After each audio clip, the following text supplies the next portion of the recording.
We're talking a little bit about earlier in the show about some of the harebrained schemes that come out of places like Washington State. Now we've all in this part of the world we've had wolves reintroduced, but there's a story on the wire today that says there is a new pack. So apparently they're doing so well in Washington that a new pack has split off from one of the previous packs, and I think that leaves them now with like 16 wolf packs that are now eating people's cattle. 934, Bill Colley with you on Top Story. And I really should apologize to the Vandals fans I may have offended in the previous segment of the program, because I do understand that drinking at a football game is not kosher. On the other hand, I do understand that if you're a Vandals football fan, it could be cause to start drinking. Our telephone number, if you'd like to reach our program today, 736-0300. That's 736-0300. My email address, bill.colley@townsquaremedia.com. That's bill.colley@townsquaremedia.com. But, of course, we're in the final half hour stretch drive of our program today. And, of course, many times if you have something on your mind, I tend to dominate the agenda. I have it all printed out here in front of me when I walk in the morning. I do mix it up a little bit. I don't always stick to it, verbatim, but I have a list of things I talk about, and we try to stick to those. However, sometimes on Fridays, not every Friday, but sometimes on Friday, I'm also willing to listen to people's gripes about other things. I have said before, the show is not called What's Your Beef, or it's in the community bulletin board, but every once in a while it's nice to give someone an opportunity to blow off a little steam about another topic. And you're up next. You're on KLIX.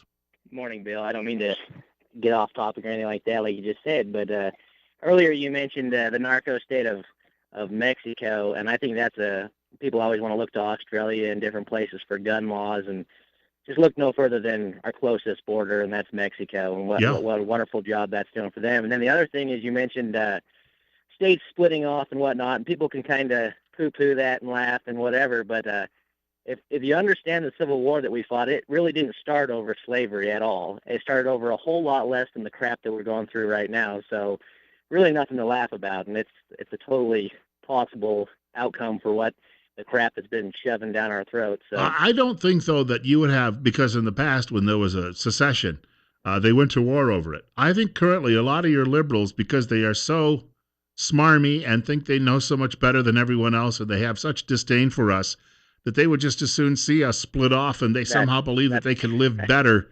That's possible. Yeah. I wish they'd let us go. Yeah, and thank you very much for the call. Well, keep in mind, your average liberal couldn't handle a firearm. What is that? To paraphrase an old line from George Patton about those bilious bastards over at the Saturday Evening Post, no less about fighting than they do about fornicating. It's kind of like liberals handling firearms. 9:36 right now. Bill Colley with you on Top Story. You're up next on News Radio 1310 KLIX and newsradio1310.com.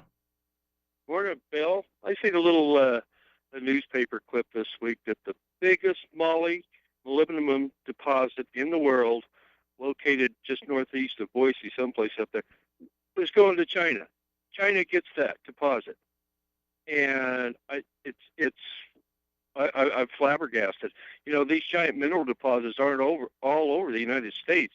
They're limited, and so that's had to go across Sally Jewell, the Department of Interior's desk to get this done. This is probably worth $1 trillion worth of minerals, because there's all moly and gold and silver. They're all connected, and we just lost it. It's gone.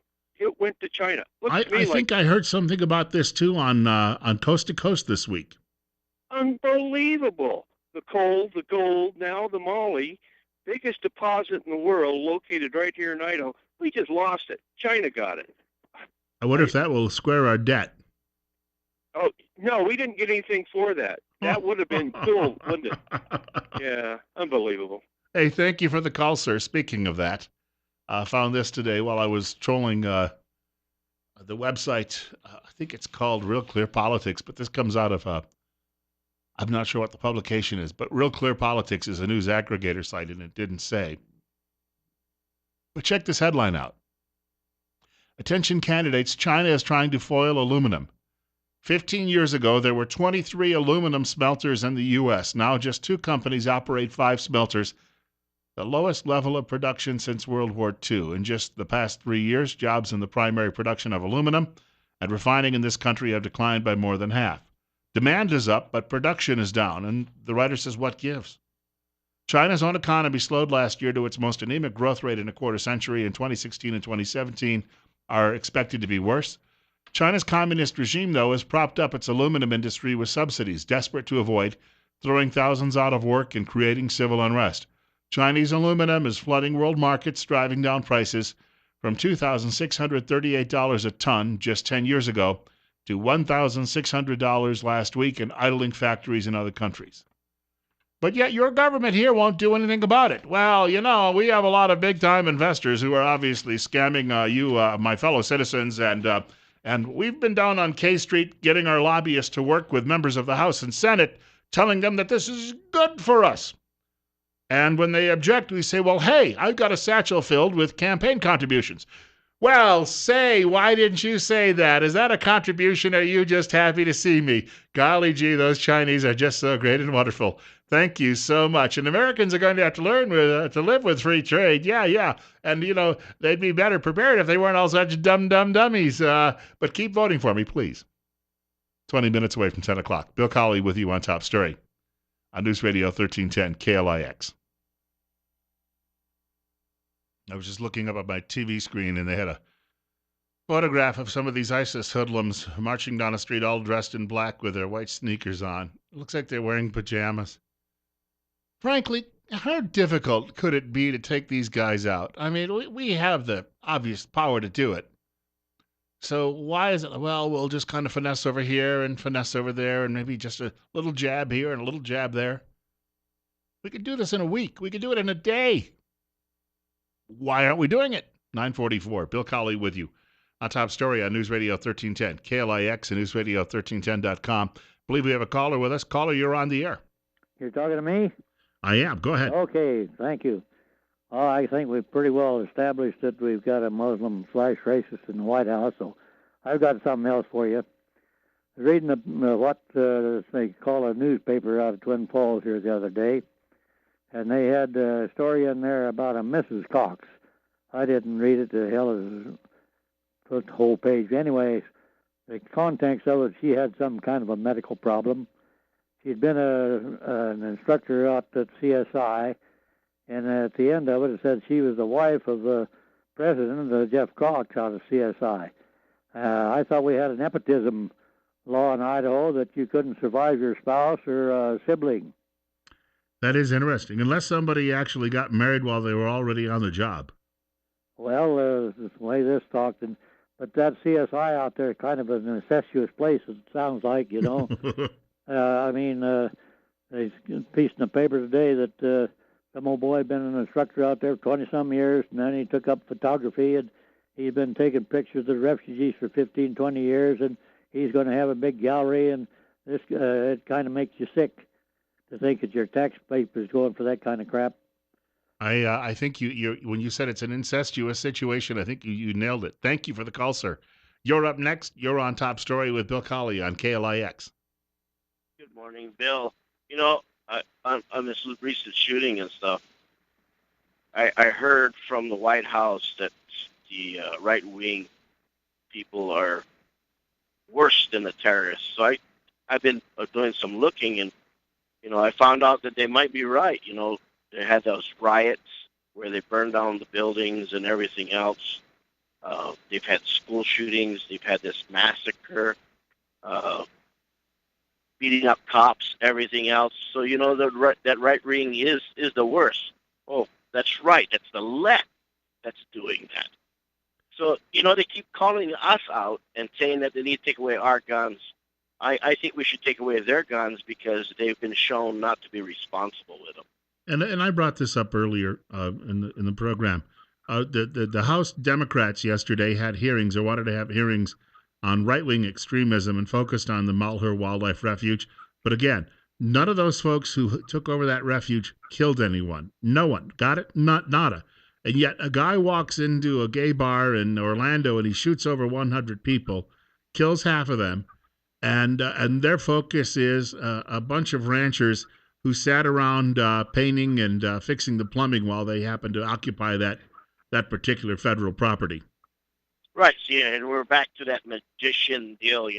Don't don't watch my hand. You watch what I'm saying, because the point of the fact is everything that they're saying that the right wing is showing as being terrorists, the left wing guys are doing it. People coming out of rallies and getting accosted and beaten up.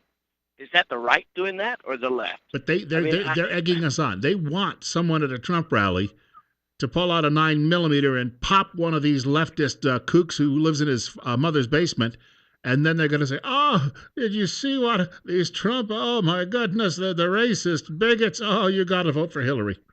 But Bill, that probably will happen, and then they'll find out it's one of those Democrats that crossed over to vote for Trump. Thank you very much for the telephone call. 736-0300. Lately, the big thing is, Trump's poll numbers haven't moved in weeks. Hillary Clinton surging ahead. Trump is done. The public caught on to him. He's no good. You turn on MSDNC, of course, where they spent months telling Republicans, you got to vote for Trump. Don't vote for these other guys. You had Mika and Joe in the morning. They were literally wearing campaign bumper stickers for Trump while they were on the air. As soon as it became clear he was the nominee, Trump bad, no good. Hillary good. Trump awful. Hillary great. So they can now, they do every 4 years, they try to set this up so they can get their fellow traveler dragged across the finish line. And so now they're saying, well, Trump's poll numbers, he's behind 6 points. Well, when Trump had pulled into a tie, basically, in a lot of these polls, after he sewed up the Republican nomination, it was said, well, because of that, that's a sign that a lot of Republicans have coalesced around him and they've dropped their opposition. And then someone also said at the time, many of these pundits, in fact, said it at the time, when it becomes apparent that Hillary has decided, that she has actually set up the nomination for the Communist Party, that you'll see a lot of the support that Bernie Sanders had coalesce around her, and you will see a surge in her poll numbers for a time. So that has happened, right? But now all of a sudden it's like, Trump can't win. It's all over with, folks. You Republicans can stay home this year. No reason for you to get up and go out and vote. Even if it's raining, you don't want to get your head wet. If it's sunny out, you don't want to get a sunburn. Stay home. Yeah, because Hillary's going to be it. Yeah. So don't. Ronald Reagan in the spring of 1980 was 18 points behind Jimmy Carter. You ask yourself today, how could that ever have been possible? What were the American people smoking at the time? He was 18 points down. Carter had screwed up a rescue attempt of the hostages. He was being daily humiliated by a bunch of guys wearing dog dishes on the top of their heads. And yet he had an 18-point lead, and we kept hearing, that senile old Reagan, you put that guy into office there. He's going to push that button, and he's going to start a nuclear war there, and then them commies are going to bomb us too, and then it's all going to be over with, and no one will be able to live above ground, and the few people that are left will have to go underground, and they'll lose their eyes through evolution and become mole people. So you better vote for Jimmy Carter. And then, of course, 2 terms of Ronald Reagan, the Soviet Union collapsed. And the Ayatollahs didn't bother to mess with us whatsoever because they knew Ronald Reagan was going to shove a bomb up their backsides if they did. And that was how the job was done. Well, in the summer of 1980, Reagan hadn't made up much of the ground. And by beginning of October of 1980, Reagan was still well behind in the polling numbers where Donald Trump currently is. And then they had these debates, and then people sat back and they heard Ronald Reagan say, well, are you better off today than you were 4 years ago? And with that, a little light bulb went off in voters' heads, and they said, clearly not. Thank you, Mr. Reagan, and click, they voted for him. I will also point out John Anderson, who was the third-party candidate that year, who was getting a lot of attention. The liberals adored him, and they kept saying, yes, this John Anderson is wonderful. In other words, he can take votes they thought from Reagan and help Jimmy Carter win, was the whole point there. You Republicans, you shouldn't be voting for the knuckle-dragging, half-witted Ronald Reagan. You've got a Republican over here who's a really good Republican because he's a flaming liberal named John Anderson. Yeah, you can vote for John Anderson. And Anderson was polling in the double digits through the summer. And I think he ended up getting about 6% on Election Day. So right now, You see these polls, it's like, ooh, Gary Johnson's got 9 percentage points. Except, of course, he's butt ugly on TV. He brags about smoking marijuana, and then he says, well, I had to give it up because, he came out and said this, I've had to give it up because I wouldn't want to be accused of being stoned when nuclear war broke out. Well, you're not going to be president. Let's make that clear. So a lot of people will fiddle around and they'll say, oh, Gary Johnson. But when it comes down to it, Gary Johnson might get a couple of 100,000 votes nationwide. If he cracks 1%, that'll be cause for celebration among the Libertarian Party. So right now, the media is trying to set it up to tell you, your guy can't win. It's all over with. Hillary's wonderful. Everybody loves her. She's got such a beautiful voice. And she's beautiful to look at. Look at those hips and thighs. And when she's president, and pay no attention to the FBI investigation, which clearly someone in government has decided to paper that over because they don't want her going to jail. She would have a difficult time under indictment trying to win an election. That would certainly be the case. So they're burying all this stuff. They're burying the disastrous economic news. They're going to bury most of those Obamacare increases until after Election Day as long as they can. So they're hoping that they can still pull their girl over the finish line. And, oh, that Trump, he's just a dang fool there. He won't take any help. Listen, after what I've heard come out of the mouths of Paul Ryan and Mitch McConnell in the last few days, good. It does Trump better to disassociate himself from those weak-kneed panty wastes who are currently running the Republican Party in Washington. He doesn't need to be associated with them. And I'm telling you right now, Congress has an approval rating of 9%. And the lefty out there in media knows this, but lefty doesn't want to amplify it in any case, is that the base of the Republican Party, they despise McConnell. Paul Ryan, not quite so much, but the more Ryan begins to look like John Boehner, the more they despise him. And the base of the Republican Party despises Lindsey Graham. These are people that will not, if they were the nominees, we would be in far worse shape right now. Lindsey Graham is a nominee against Hillary Clinton. Are you kidding me? Do you know where those poll numbers would be today? She'd have a 30-point lead. I kid you not. Oh, well, if we could only draft Mitt Romney. Well, she'd have a 25-point lead on Mitt Romney right now. And warmed over Romney isn't going to do it. Hey, speaking of our gal, we had a comment yesterday online from Bernie Sanders. It looked like one of these Big Brother pronouncements. Sanders is still calling for revolution. He appeared on the internet from some room somewhere, stating his case that he is indeed leading a revolution. You want to talk about a guy who's quite filled with himself. We have begun the long and arduous process of transforming America, a fight that will continue tomorrow, next week, next year, and into the future. My hope is that when future historians look back and describe how our country moved forward into reversing the drift toward oligarchy, and how we move forward in creating a government which represents all of the people and not just the few, that they will note that to a significant degree, that effort began with the political revolution of 2016. Yeah, he really believes that 100 years from now, historians are going to be writing about the great Bernie Sanders. Well, he lives in Vermont, and that granola is often tainted with THC. So, there's been a lot of that going on, and some of that maple syrup is filled with it, too. So they all come staggering out after they have breakfast at the local diner, with these perpetual smiles on their faces, except for him. He's a complete sourpuss, but it's because he doesn't like to smile that people see the great big buck teeth, and he's trying to avoid that. Because at a telegenic age, you do need to be handsome to actually win a few votes, and so he's been struggling with all of that. The guy is laughable. I mean, coming up on 9:57, Bill Colley with you on Top Story on News Radio 1310 KLIX. I mean, it was fun for a while. They got this mad scientist out there running around with the unkempt hair and, just waving his arms and screaming and yelling about all of these injustices. But he's a gun grabber, too. When he talks about revolution, he doesn't care about the way things are in this country. He's in that far left gang we talked about at the beginning of the show today. That would just as soon dispense with legislative government, that is elected government, representative government. They would like to turn around and just simply rule the country by what they say is right. And the fact that they don't have an objective opinion is the dangerous part of all of this.